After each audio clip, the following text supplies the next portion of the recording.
What's up, movie fans? Guys, we recently got two brand new MCU projects, Loki Season 2 and The Marvels. If you've been following my YouTube shorts, I've actually already kind of given my short, brief thoughts on both of these projects over there, but now I wanted to give you guys a full review of both projects, and since they came out so close together, I decided to do a double review of them. First, I'm going to talk about Loki Season 2, and then later in the video, I will get into the Marvels. But starting with Loki Season 2, we're going to get into everything I liked about it, everything I disliked, and then my final score, as always. So I am going to be going into spoilers with Loki Season 2 in this video. The Marvel section will be spoiler-free, though. The main thing that I liked about Loki Season 2, this season really did feel like the conclusion of Loki's story. We've been following Loki as a character basically since the MCU started. Like, obviously there were like 3 years before Thor came out that the MCU existed, but you get my point. Loki has been in the MCU since Phase 1. He's been a major character throughout several movies. This season really does feel like it's taking everything that we've learned about Loki over this massive decade-long journey that we've had with him, and it's giving you the conclusion to all of it. Loki is this character who, in the MCU, started out as very narcissistic, tyrannical. He wanted a throne. He wanted to rule over the people of Asgard and then the people of Earth. He was a villain, but over the course of the MCU, he has slowly redeemed himself more and more. He has slowly become a hero. This season really does feel like him reflecting on his entire life and changing, like, once and for all for the better because of everything that he's experienced over the course of the MCU and over the course of this show. He really is like a changed person by the end of this season. Like, philosophically analyzes like every aspect of his character, his history of violence, why he did those things, and why he's changed. And it gives him this satisfying conclusion to his arc, where now he finally has this group of people who he legitimately cares about, and he's willing to sacrifice everything for them. And then in the end of this season, spoilers, at the end of this season, Loki gets the throne that he's always wanted, and he gets it because he was finally selfless and he was helping other people rather than himself. And that's just such an interesting way to end Loki's story that's like poetic in many ways, and I really loved it. This season really did enhance Loki a lot more, and I think it made him one of my all-time favorite MCU characters. Then obviously the other thing that's great about Loki is its massive supporting cast and all of the characters in this show. Every single supporting character in this show is also great, starting with Mobius, obviously, like the second main character of this show. I think that Mobius is just a great character. He was a great character in the first season, but I thought that he was even better here, since he also gets this super interesting arc. He's kind of hesitant to see what his life is like on the sacred timeline because he thinks it's going to interfere with his work at the TVA. But slowly throughout the season, he realizes that he's not helping his work at the TVA by not looking at the sacred timeline. He's damaging it because he doesn't know what he's protecting and what he's going to lose if he doesn't protect it. And I thought that that was a great arc for him to have. Seeing Mobius on a jet ski finally was just epic. 10 out of 10 moment. Mobius being on a jet ski. Spectacular. Sylvie is great in this season. She was my favorite character in the first season, and I didn't quite think that she was, like, as good as, like, Loki and Mobius in this season, but she was still great. Her views in this season very much contrasted with Loki's views, but it made sense, like, why she's thinking the way she is, and I thought that all of that was really interesting. It fit in line with her character, with her, like, thinking that they shouldn't play God and all of that. Like, that was really interesting. I liked what they did with Sylvie. Obi, the new character we got this season, played by Ki Hai Kwan, who just won an Oscar for his role in Everything Everywhere All at Once, which is a movie that I watched earlier this year that was absolutely amazing, and he earned that Oscar. He was also great here as this fun comic relief character who was just very likable. Casey was a minor character in the first season who got a lot more to do here, and I thought that he was really fun and likable. Hunter B-15 was one of the main characters of the first season. She didn't get as much to do here, but she was still a cool character.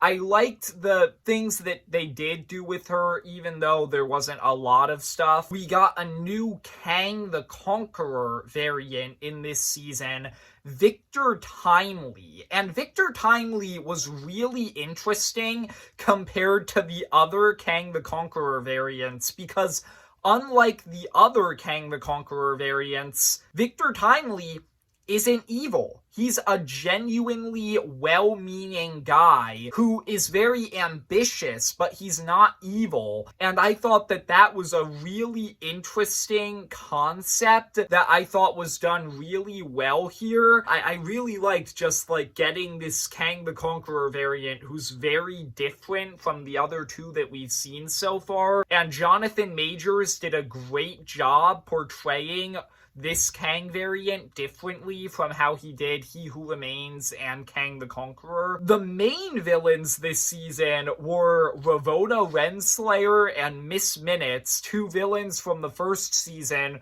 who got way more to do here. Miss Minutes is honestly way better as a villain than she has any right to be, considering the fact that she is a talking cartoon clock. What they did with Ravonna Renslayer in this season and in the first season was really interesting, because in both seasons so far, they've simultaneously made her a very hateable villain while also being an incredibly sympathetic one. The last supporting character that I want to mention is Brad Wolf, aka the Brad in Breaking Brad, which is the greatest episode title of any TV show ever. I'm joking, obviously, but only sort of.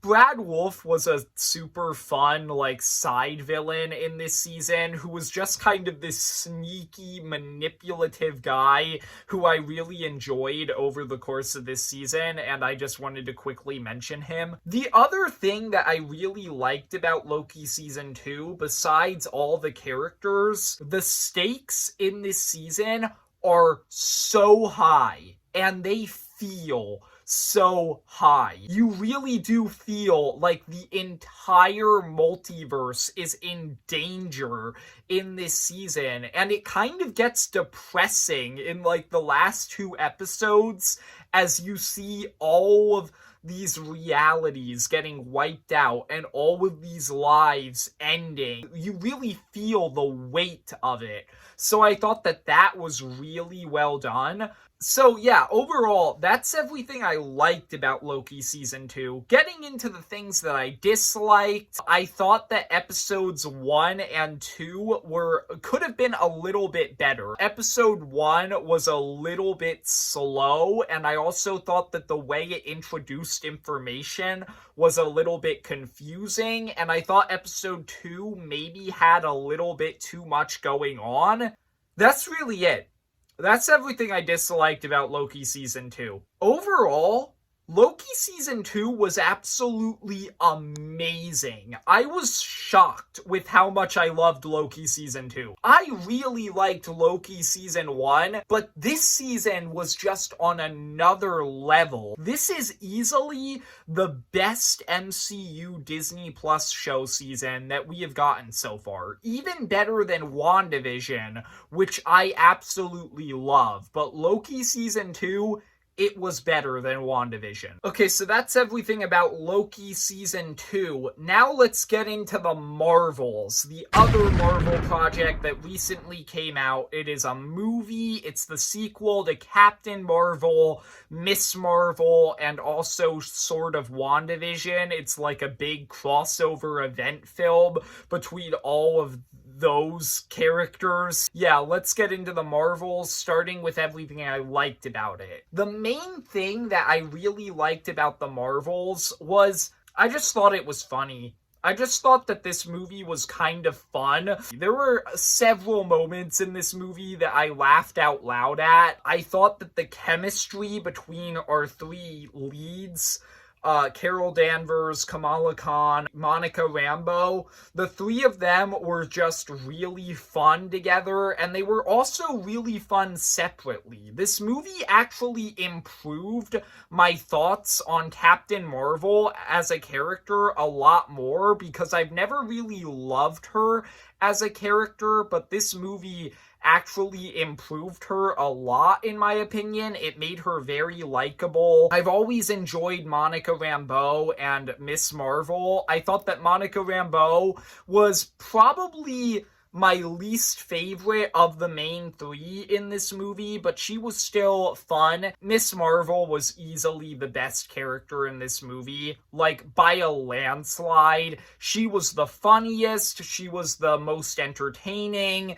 she was the most interesting. Just Kamala Khan, easily the best character in this movie. Iman Vellani did a great job. Yeah, she's the standout. But overall, I did like all three of them. I didn't think that character-wise, the movie did anything that interesting with any of them, but that doesn't really matter that much because they were just a lot of fun here. And this movie is very clearly meant to be a comedy. Then, moving on to the other thing that I liked about this movie, there is this one action sequence very early on in this movie that I really loved. The whole plot of this movie is about Captain Marvel, Miss Marvel, and Monica Rambeau switching places every time they use their powers. And there was this one action sequence very early in this movie, like first 20 to 30 minutes, that took full advantage of that concept, and it was just so much fun. It was the best part of the whole movie. It was such a well choreographed sequence, and I just really enjoyed it. That's everything I liked about the Marvels. Yeah, like 3 things. Okay, now let's get into everything I disliked. The Marvels is a mess. It's a fun movie, but it's a mess. There is way too much going on in this movie, and there is not enough time to do it all. Like, there's not enough time to explore every single concept that this movie has. I just mentioned the main plot of this movie is about Carol, Monica, and Kamala switching places whenever they use their powers. But that concept basically gets abandoned after like the first 45 minutes, and after that point, it barely matters anymore. There's just like a ton of plot points in this movie that are super rushed by, especially involving the villain's motivation and the explanation of what Carol has been doing between the first movie and this one. Carol and Monica's character arcs are kind of rushed by. There's this whole like big plot point in the final battle of the movie that's super important, that kind of sets up the future of the MCU in a lot of ways, and it's super rushed by. There are major decisions made by characters that are super rushed by. Nick Fury is in this movie, and he barely even matters to the plot. Like, there is just a ton of stuff in this movie that is super rushed by. And so this movie's story is just kind of a mess. Fun fact, this is the shortest MCU movie of all time, coming in at under 2 hours. That's a cool decision or whatever, but what did it cost? Like, it made it so that the story of this movie is just kind of a mess. Another thing that I didn't really like about this movie, I thought that the villain was super generic and forgettable. I did not like her at all in this movie. I thought her motivation was fine,